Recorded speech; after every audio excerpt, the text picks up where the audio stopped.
Bien-aimés du Christ, bonne fête de la nativité de Saint Jean-Baptiste.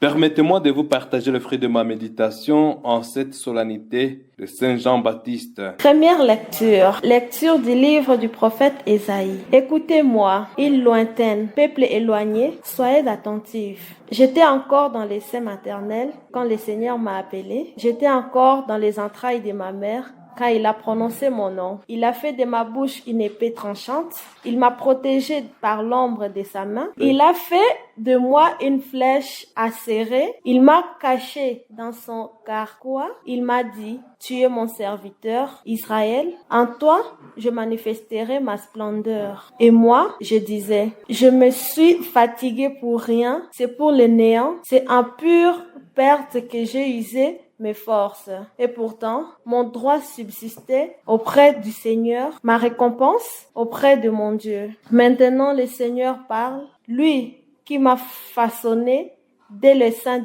de ma mère pour que je sois son serviteur, que je lui ramène Jacob, que je lui rassemble Israël. Oui, j'ai de la valeur aux yeux du Seigneur. C'est mon Dieu qui est ma force. Et il dit, c'est trop peu que tu sois mon serviteur pour relever les tribus de Jacob, ramener les rescapés d'Israël. Je fais de toi la lumière des nations pour que mon salut parvienne jusqu'aux extrémités de la terre. Parole du Seigneur. Psaume. Je te rends grâce, ô mon Dieu, pour tant de merveilles. Tu m'escrutes, Seigneur, et tu sais quand je m'assois, quand je me lève, de très loin, tu pénètres mes pensées, tous mes chemins te sont familiers. C'est toi qui as créé mes reins, qui m'as tissé dans les seins de ma mère. Je reconnais devant toi le prodige, l'être étonnant que je suis. Étonnantes sont tes œuvres, toute mon âme le sait. Mes os n'étaient pas cachés pour toi quand j'étais façonné dans le secret.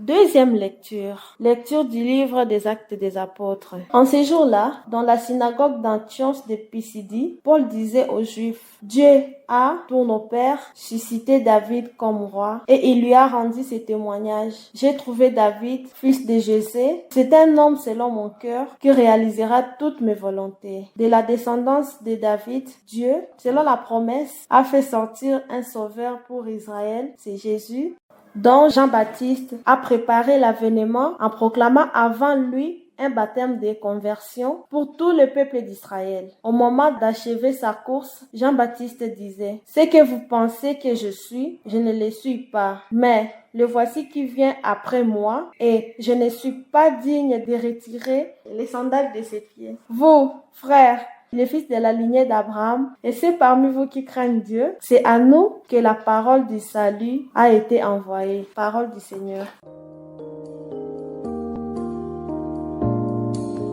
Le Seigneur soit avec vous. Évangile de Jésus-Christ selon saint Luc. Quand fut accompli le temps où Élisabeth devait enfanter, elle mit au monde un fils. Ses voisins et sa famille apprirent que le Seigneur lui avait montré la grandeur de sa miséricorde et ils se réjouissaient avec elle. Le 8e jour, ils vinrent pour la circoncision de l'enfant. Il voulait l'appeler Zacharie du nom de son père. Mais sa mère prit la parole et déclara, non, il s'appellera Jean. On lui dit, personne dans ta famille ne porte ce nom-là. On demandait par signe au père comment il voulait l'appeler. Il se fit donner une tablette sur laquelle il écrivit Jean et son nom. Et tout le monde en fut étonné. En l'instant même, sa bouche s'ouvrit, sa langue se délia. Il parlait et il bénissait Dieu. La crainte saisit alors tous les gens du voisinage et dans toute la région montagneuse de Judée, on racontait tous ces événements. Tous ceux qui les apprenaient les conservaient dans leur cœur et disaient, que sera donc cet enfant? En effet, la main du Seigneur était avec lui. L'enfant grandissait et son esprit se fortifiait. Il alla vivre au désert jusqu'au jour où il se fit connaître à Israël. Acclamons la parole de Dieu.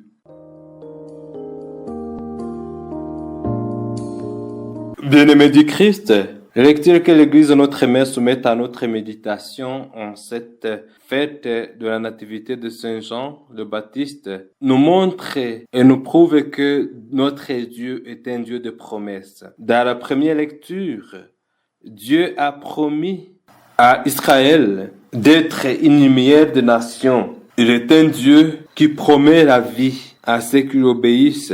Un Dieu qui les compasse les siens. C'est un Dieu qui nous connaît. Et dans la deuxième lecture, Dieu promet à David de susciter dans sa descendance celui qui doit le remplacer sur son trône royal. Et dans l'évangile, nous voyons que les promesses de Dieu s'accomplissent pour la joie du peuple. Selon la tradition de l'Église, il y a 3 personnes seulement pour qui nous célébrons la naissance. Il s'agit de Jean-Baptiste qui a montré le Sauveur, Marie qui a porté le Sauveur et Jésus qui est le Sauveur. Les lectures d'aujourd'hui nous parlent aussi des 3 grandes figures. La figure de Jean, de David et de Jésus. Selon la deuxième lecture, David est un homme selon le cœur de Dieu, un homme qui réalisera toutes les volontés de Dieu. 3 verbes montrent la grandeur de Jean pour qui nous célébrons la nativité aujourd'hui. Il s'agit du verbe ramener, rassembler et faire de lui la lumière. La figure de Jésus nous rappelle qu'il est sauveur et qu'il est le visage de la miséricorde de Dieu. Jésus qui vient sauver l'humanité. En lui, toutes les promesses de Dieu se réalisent. Il est celui qui vient nous faire connaître l'amour de Dieu, susciter à nous la joie et l'espérance. Que Dieu nous donne, à l'instar de ces grandes figures, d'être des hommes et des femmes selon le cœur de Dieu. Des gens qui ramènent les autres à Dieu. Les gens qui cherchent toujours à rassembler plutôt qu'à disperser. Les gens qui éclairent les autres par la lumière qui vient de Dieu. Dieu est notre force. Comptons sur lui, il nous donnera la force d'être la lumière qui éclaire les cœurs des hommes. Le Seigneur soit avec vous. Que Dieu Tout-Puissant, bon, amour et miséricordieux vous bénisse et vous protège. Le Père, le Fils et le Saint-Esprit. Amen.